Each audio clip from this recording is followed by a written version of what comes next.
Did the Star Trek Deep Space Nine episode, Past Tense, predict a 2024 similar to our time today? Or did it totally miss the mark?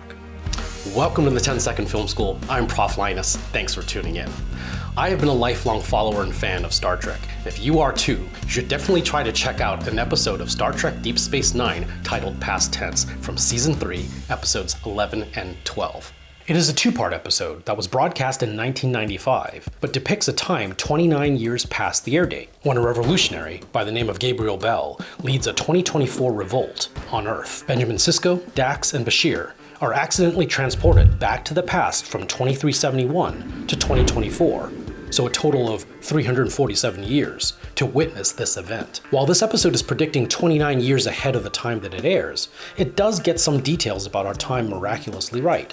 One of the cooler bits being that a character declares the Yankees to be the greatest baseball team in 1999, and in reality the New York Yankees do end up winning the World Series in '99. Tragically, the show also depicts a politically tense time, much like we have today, and the scenes take place in a beleaguered San Francisco, covered in tent cities, evocative still of the homelessness issues that plague the real city today. While the episode is obviously simplistic, the world building and the actor performances are convincing, especially when the scenes serve to reveal issues of commerce, politics, and practices of the people during this time. The episode expresses perfectly the anxieties plaguing the viewer world of 1995 as well as today, 2024. The use of derogatory labels that were assigned to different class groups seemed to be a critical statement about prejudice today. What I found most indemnifying in this episode is that the sanctuary cities were erected to keep the homeless out of view from the rest of society. A very dark message, to say the least. I like the mention of political factions, such as the Pan-Caribbean government, the Neo-Trotsky faction, and the Gaullists. They didn't go too much into detail about what these factions stood for, but great world building nonetheless. Some positives. The future 2024, of course, also consisted of people using metric measurements for temperature. And of course, we see a diverse upper class. Some things that didn't exactly connect: the episode is supposed to take place at the end of the summer, yet it seems like the characters are all dressed for cold weather. The gratuitous usage of the Chicago font on the flat screen displays and the cards did seem a bit dated even for 1995. The street facades on the Paramount backlot, a bit too much New York and not enough San Francisco. Would have been great to see a few slanted streets here and there. The rather primitive looking computers were more interesting than accurate, of course.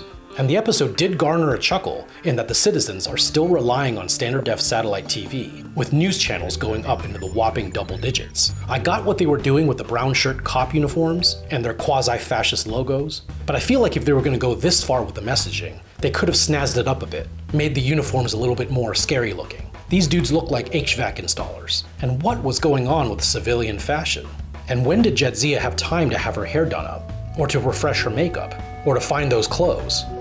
It doesn't really matter. Julian's outfit was great. Jadzia's, not so much.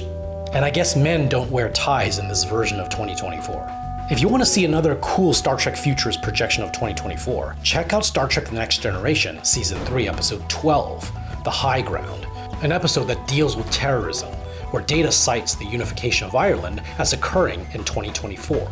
This line was so controversial in 1990 that the episode was banned from the UK and Irish TV and wasn't even broadcast on BBC until 2007. There are so many more of these references to our time from Star Trek. These were just two of my favorite. What other shows and movies do you know that were set in 2024? Comment below and let me know what I should do a video on next.